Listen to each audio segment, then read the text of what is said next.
Did all right, didn't we? We did okay. We did okay. Good. Right, it has been a while, hasn't it? I had a look. I think it might even be November last year when we last were looking at our Bible overview. So I will forgive you if you're not absolutely word perfect on where we're up to. Just general contours is what we're at. And what I want us to think about today as we begin this, bit of a refresher, is I want us to think about patterns, okay? Patterns. So here is an example of some patterns. Did you come across this T-shirt? Eat, sleep, game, repeat. Yes? Some people have. Some people are smiling at me. Some people might even own one.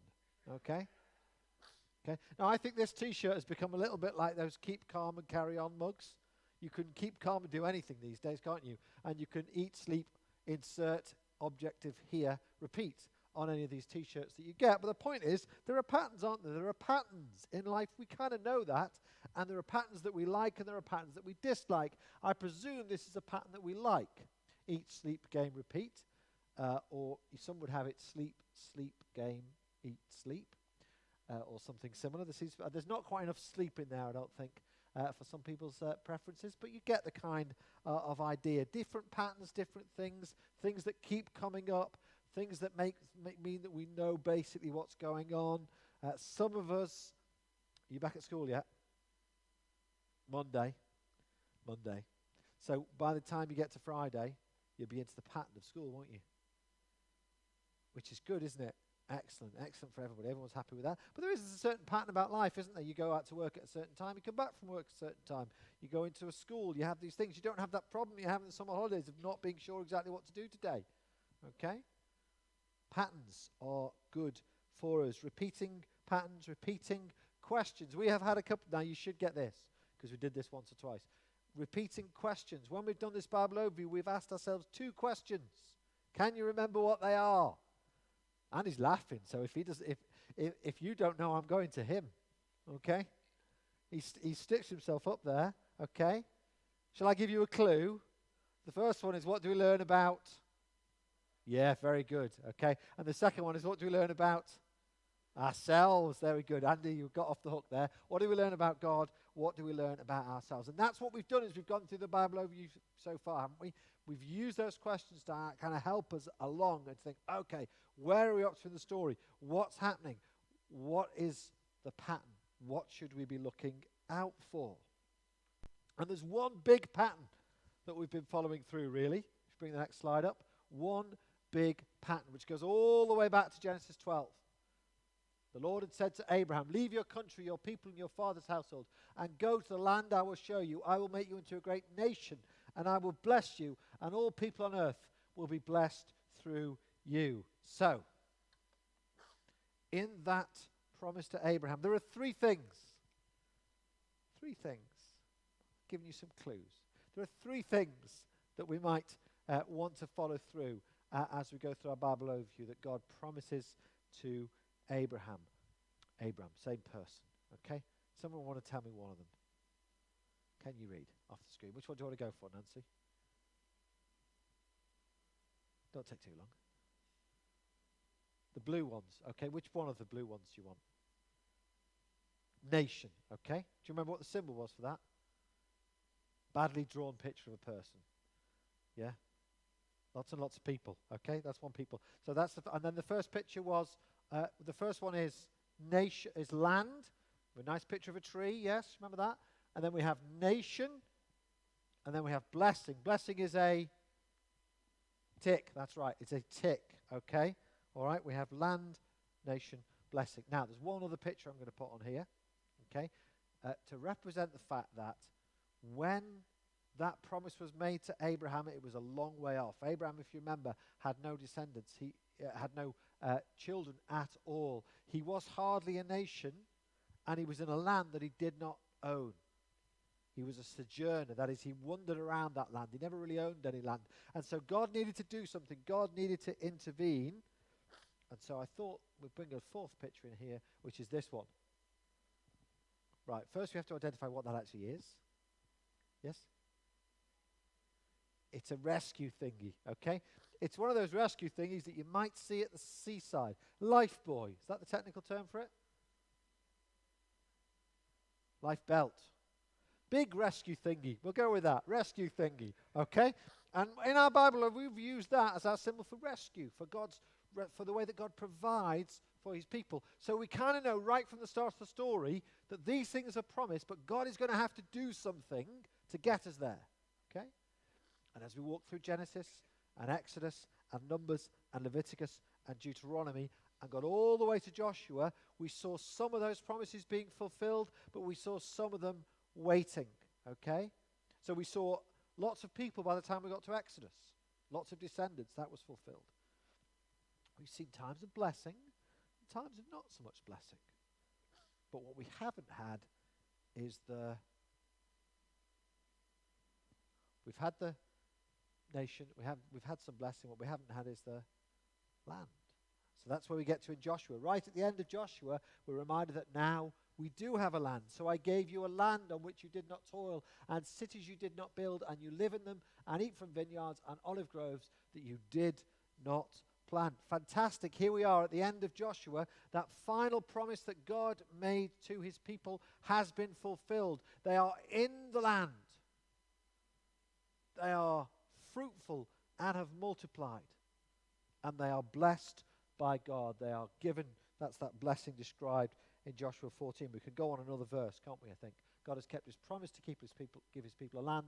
And the next verse, well, the challenge. But if serving the Lord seems undesirable to you, then choose for yourselves this day whom you will serve, whether the gods your forefathers served beyond the river or the gods of the Amorites in whose land you are living. But as for me and my household, we will serve the Lord. Here is the challenge. Here are the people.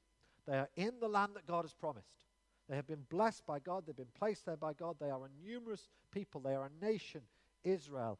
And we've seen that develop over these first 6 books of the Bible. And the question at the end of Joshua 24 is, who will you serve? Who will you serve? The call there is to serve the Lord, to remember who we are. Let's introduce 3 new pictures. We have this picture of a crown. This crown, the gold one, represents, and that king in particular is, begins with G. God, thank you. Okay. And then there's another crown.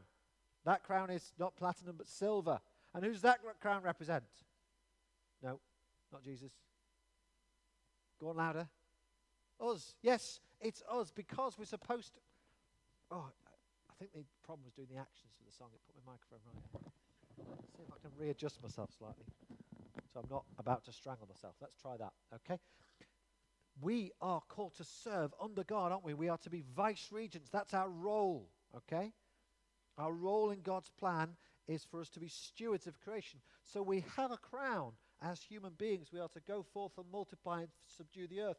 But we are to rule under God, not instead of God. Under God. That's the bit we find difficult. It's just about a preposition. We find the difficulty because we substitute under for we rule instead, don't we? That's what we'd rather do. And here's Joshua's challenge. Which is it going to be? Are you going to serve one of those other gods? Are you going to serve yourself? Or are you going to serve the Lord? And of course, we need one more picture to remind ourselves how we serve the Lord through understanding what he says to us in his Bible or word. Yeah, fantastic. Good. Right. So that's fine. Okay. So at one level you might think, great, end of Joshua, job done. All those promises God made to Abraham, they have been fulfilled. The people are in the land and it's all going to be fantastic. Yes? No. Yeah. No. Because we get to Judges, don't we? And instantly we start coming across problems. Come to Judges with me. See how Judges works out. See how this starts, and we'll see a problem pattern as we go through. The people served the Lord throughout the lifetime of Joshua and of the elders who outlived him, and who had seen all the great things the Lord had done for Israel. It starts well. Whilst Joshua is alive, the people served the Lord. When the people who followed Joshua are alive, because they can remember things, good things, the things that God has done as well, then the people serve the Lord. But you can already see it, can't you? Okay? You know that there is a but. However, look at verse 10. Here it comes. After that whole generation had been gathered to their fathers, another generation grew up who neither knew the Lord nor what he had done for Israel. Here's where things start to go wrong. People do not know the Lord. Here's the distinction that the Bible often draws. They might know of God. They might have been told some things about God, but they don't know God. They're not in relationship with him, and they've forgotten what he has done. How do things go wrong? Well, the people start to sin. There is disorder. Then the Israelites did evil in the eyes of the Lord and served the Baals. They forsook the Lord, the God of their fathers, who had brought them out of Egypt. They followed and worshipped various gods of the peoples around them. They provoked the Lord to anger because they forsook him and served Baal and the Ashtaroths. Right. I've got my little numbers in the wrong order there, okay, because we're talking about disorder, things being the wrong way round, okay, and we can also use a word beginning with S for that. Any ideas? Starts with S, ends in in.